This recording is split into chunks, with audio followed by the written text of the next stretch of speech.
AP పరిస్థితికి చంద్రబాబు నాయుడు గారు in future మీరు 2 టర్మ్స్ ఇప్పుడు జగన్మోహన్ రెడ్డి గారే వస్తారంటున్నారు కదా? నెక్స్ట్ 2 టర్మ్స్ జగన్మోహన్ రెడ్డి గారు వస్తారు. 2024-29 ఎవరు? జగన్మోహన్ రెడ్డి వస్తాడు, ముఖ్యమంత్రి ఆయనే అవుతారు. మరి ఆయన పార్టీ అన్నప్పుడు ఆయన అంటే మీ నోట్ నుంచి చెప్పాలి. జగన్మోహన్ రెడ్డి గారు 2024లో మరియు 2029లో ఆయనే ఆంధ్రప్రదేశ్ రాష్ట్రానికి ముఖ్యమంత్రిగా ఉండబోతా ఉన్నారు. డామ్ షూర్ గా ఇది రికార్డ్ అవుతుంది కదా బాబు, రికార్డ్ చేస్తున్నా. ఆ తర్వాత అయినా చంద్రబాబు నాయుడు గారు ముఖ్యమంత్రి అయ్యే అవకాశం ఉందా? ఏందమ్మా రాసుకొచ్చుకుంటా 200 ఏళ్ళు బతుకుతాను బడే ఉన్నావు నువ్వు, నాకు అర్థమైతలేదు. అంటే 74 ఏళ్ళు ఇప్పటికే అన్నారు తెలంగాణలో రేవంత్ రెడ్డి గారు సీఎం కాదమ్మా, 74 ఏళ్ళు ఆయన రాజకీయ గండం ఉంది, పరిస్థితులు అనుకూలంగా లేవు కాంగ్రెస్ పార్టీకి అని చెప్పారు. ఏపీలో జగన్మోహన్ రెడ్డి గారు 2 టర్మ్స్ వచ్చిన తర్వాత ఏమైనా సిచ్యువేషన్స్ బ్యాడ్ గా వెళ్లే అవకాశం కనిపిస్తుంది? ఏం లేదు, ఇంకా రేపు 2024లో జగన్మోహన్ రెడ్డి సీఎం అయినాక టీడీపీ అనే పార్టీ ఏడు ఉంటుంది. ఓకే, తర్వాత చూద్దాం కదా. ఆ పార్టీ 29 వరకు సస్టైన్ అయినప్పుడు కదా, ఆ పార్టీ అప్పటి వరకు సస్టైన్. ఇప్పుడు నేను ఇంతకుముందు చెప్పిన 2017లో ఒక ఇంటర్వ్యూలో చెప్పిన ఏమని అంటే, రాజశేఖర్ రెడ్డి లాగా మారిన జగన్మోహన్ రెడ్డి గారిని చూస్తారు మీరు అని చెప్పిన.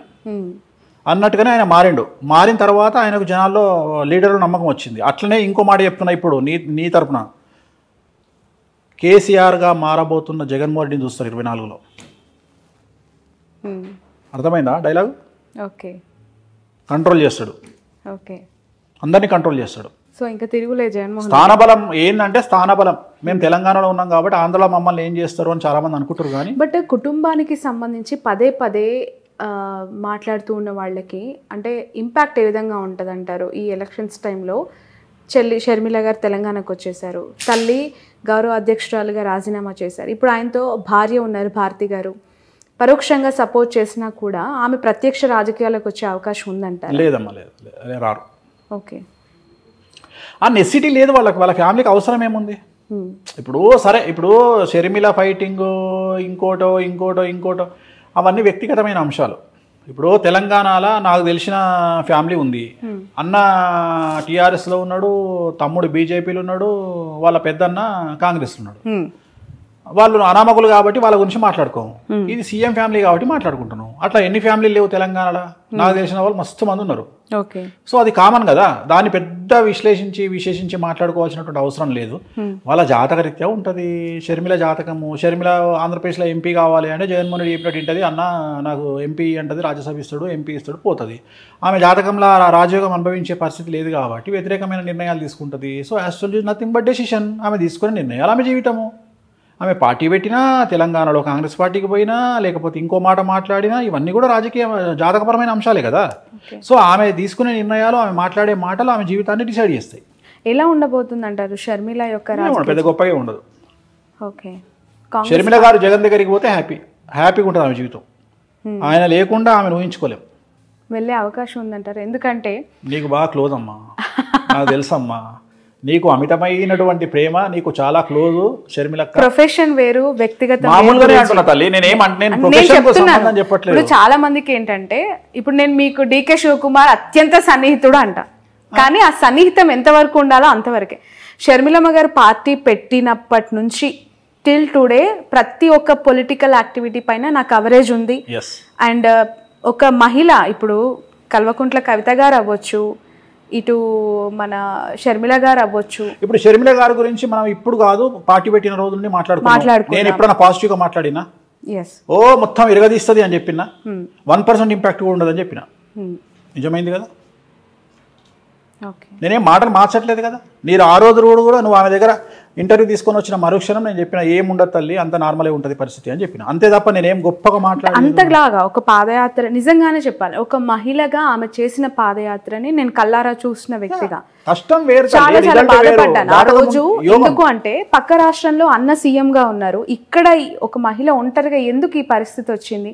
మోరోవర్ అన్న గెలుపులో ఆమె పాత్ర ఉంది, ఆమె భాగస్వామి ఉన్నప్పుడు ఇక్కడ ఎందుకు పెట్టింది అనేది నాకు పదే పదే రేజ్ అయిన క్వశ్చన్. దానికి ఇప్పటివరకు నాకు ఆన్సర్. జాతకపరమైన విశ్లేషణ అంతే, వాళ్ళ వ్యక్తిగతమైన నిర్ణయాలు. Actually nothing but decision. అదే చెప్తున్నా కదా, ఆ నిర్ణయం ఎందుకు తీసుకున్నారు అంటే దానికి మనం ఏం చెప్తాం? ఇప్పుడు మన గ్యాప్స్ అనేవి ఉన్నాయంటారా? ఖచ్చితంగా నాకు కుటుంబం పట్ల అవగాహన లేదు, వ్యక్తిగతమైనటువంటి అంశాల జోలికి నేను వెళ్ళను. నేను జాతకపరంగా మాట్లాడతా. నేనేమంటా, ఇదే షర్మిల గారు నా దగ్గరకు వచ్చి, అనిల్ గారు నా దగ్గరకు వచ్చి, ఏమండి ఒక మాట మాకు ఒక ఐడియా అడ్వైజ్ ఇవ్వండి అంటే, ఎంబడే మీ దుకాణం బంద్ చేసి జగన్ గారిని కలవండి అని చెప్తా.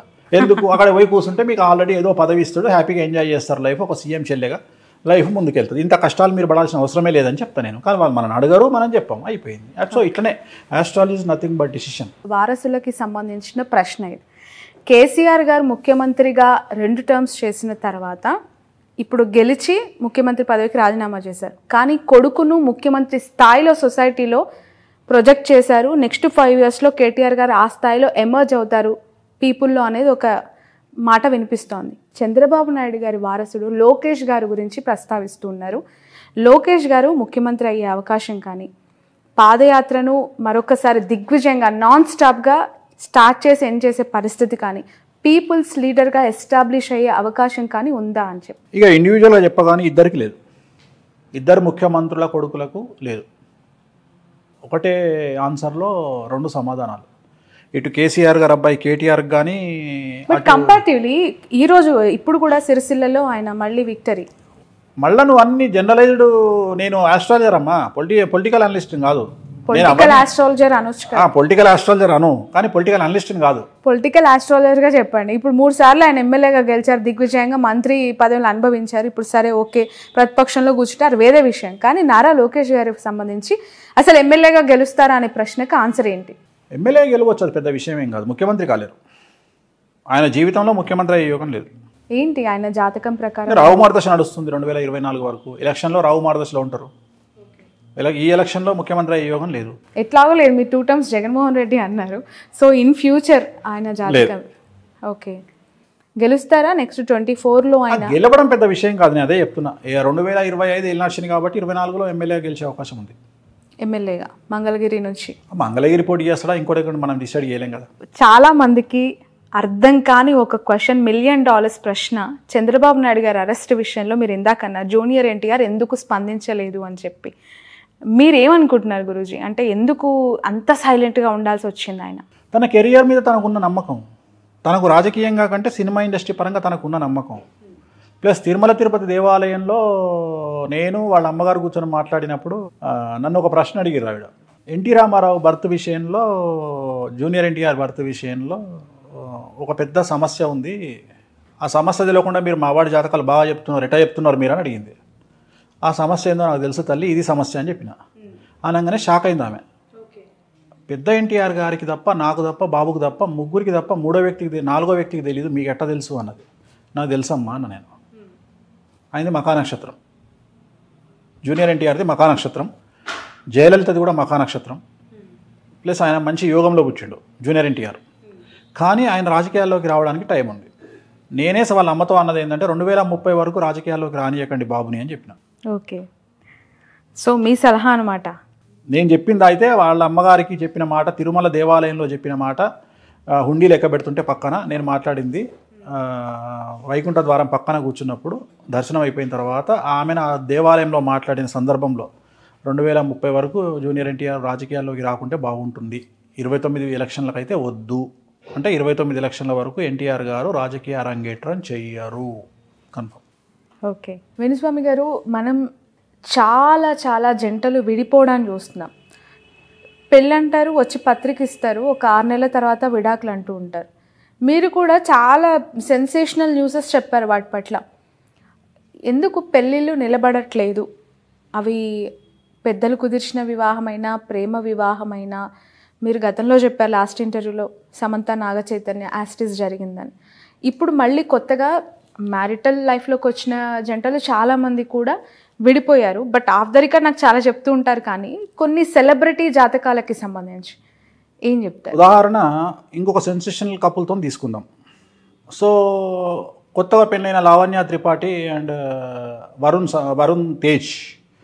సో ఆ ఇద్దరు జాతకాల్లో గురువు శుక్రుడు నీచంగా ఉన్నాడు కాబట్టి నాకు తెలిసి వాళ్ళు కూడా రేపు పొద్దున ఫ్యూచర్లో కలిసి ఉండే అవకాశాలు లేవు. సో ఏమైపోయింది అంటే, నేను ఇట్లా చెప్పంగానే వీడికి ఏం పని లేదా, పాట లేదా, వీడు పెళ్ళిళ్ళు చేసుకుంటుంటే డివోర్స్ అని మొత్తుకుంటుంటే వీడికి పిచ్చి లేచిందా అన్నట్టు అయిపోయింది. నేనేం చెప్తున్నా అంటే, ఈ పెళ్లి చేసుకొని విడిపోవడం కంటే చేసుకోకుండా తగలడంట్రా అని నేను చెప్తున్న పాయింట్. అంటే జాతకంలో ఉండే దోషాలను బేస్ చేసుకొని మాట్లాడతాను నేను మిగతా విషయాలు మాట్లాడా. అరేంజ్డ్ మ్యారేజ్ కానీ లవ్ మ్యారేజ్ కానీ 10 పెళ్లిలలో 8 పెళ్లిళ్ళు విచ్ఛిన్నమవుతున్నటువంటి సిచ్యువేషన్లో మనం ఉన్నాం. అందుకనే శాస్త్రం చెప్పేటప్పుడు దేశ కాలమాన పరిస్థితులు అంటాం మనం. తెలంగాణలో ఇండియాలో ఉన్న కుజదోషం అమెరికాలో ఉండదు, ఆఫ్రికాలో ఉండదు. సో దేశ కాలమాన పరిస్థితులను బట్టి జాతకాలు చెప్పాలి.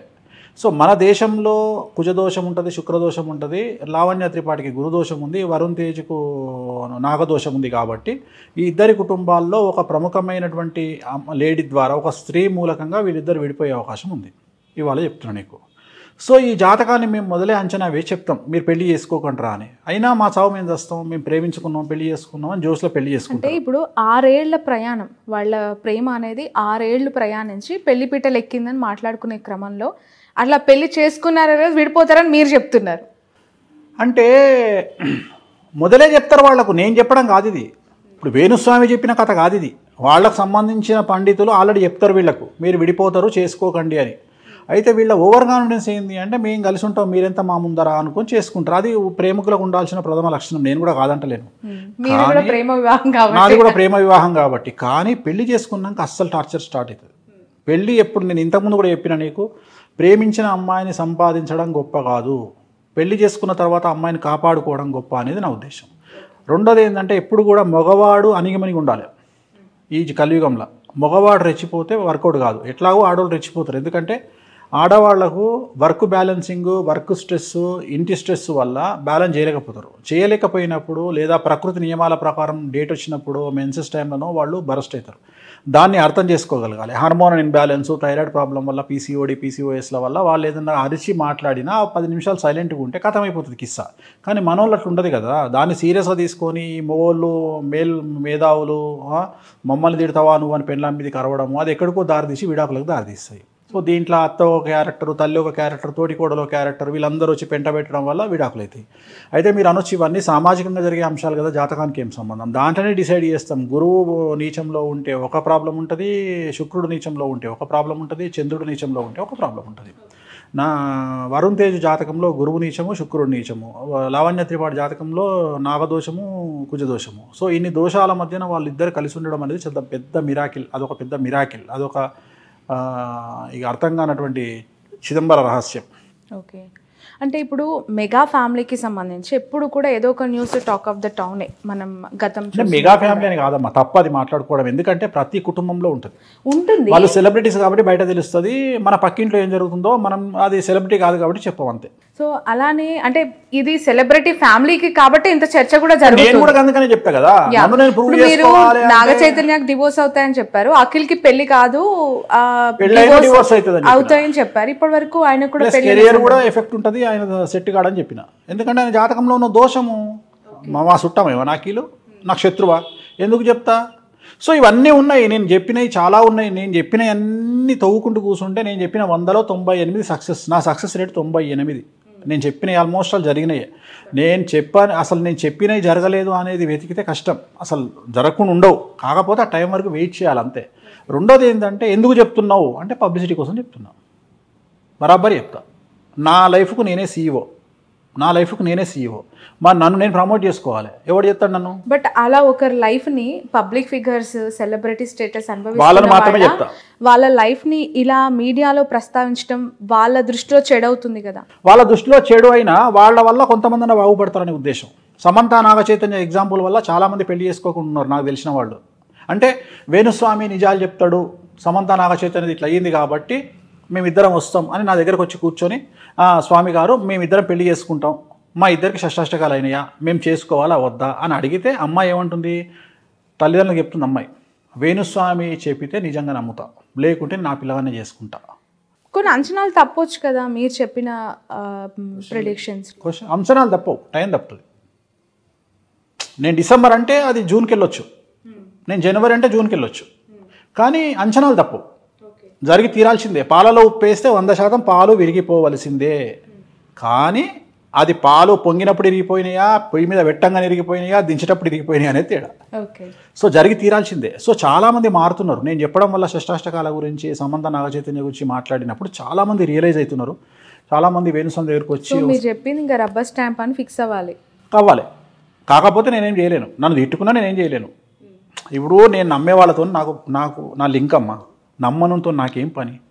ఈ ప్రపంచంలో ఇట్లా 2 చేతులు ఎత్తి నన్ను నమ్మితే నమ్మండి, నమ్మకపోతే నమ్మకండి అని చెప్పింది నేను ఒక్కడనే. ఇప్పటికి కూడా చెప్తున్నా, నేను ఇప్పుడు కూడా చెప్తా, చిన్న చిన్న సమస్యలకు నా దగ్గరికి రాకండి. ఆ సమస్యలు మీ దగ్గర ఉన్న పంతులకో, పురోహితులకో, జ్యోతిష్కులకో చూపించుకోండి. పెద్ద సమస్యలు అయితేనే నా దగ్గరికి రండి. చిన్న సమస్యలకు నా దగ్గరికి రాకండి. పెద్ద సమస్య ఉంటే నా దగ్గరికి రండి. అంటే మీ లెవెల్ పెద్దది, నా లెవెల్ పెద్దది అంటలేను అమ్మా. పెద్ద సమస్య ఉంటే రమ్మన్నప్పుడు చిన్న సమస్యలకు మీరు పరిష్కారం క్యాన్సర్ లాంటి రోగాలకు నా దగ్గరికి రండి.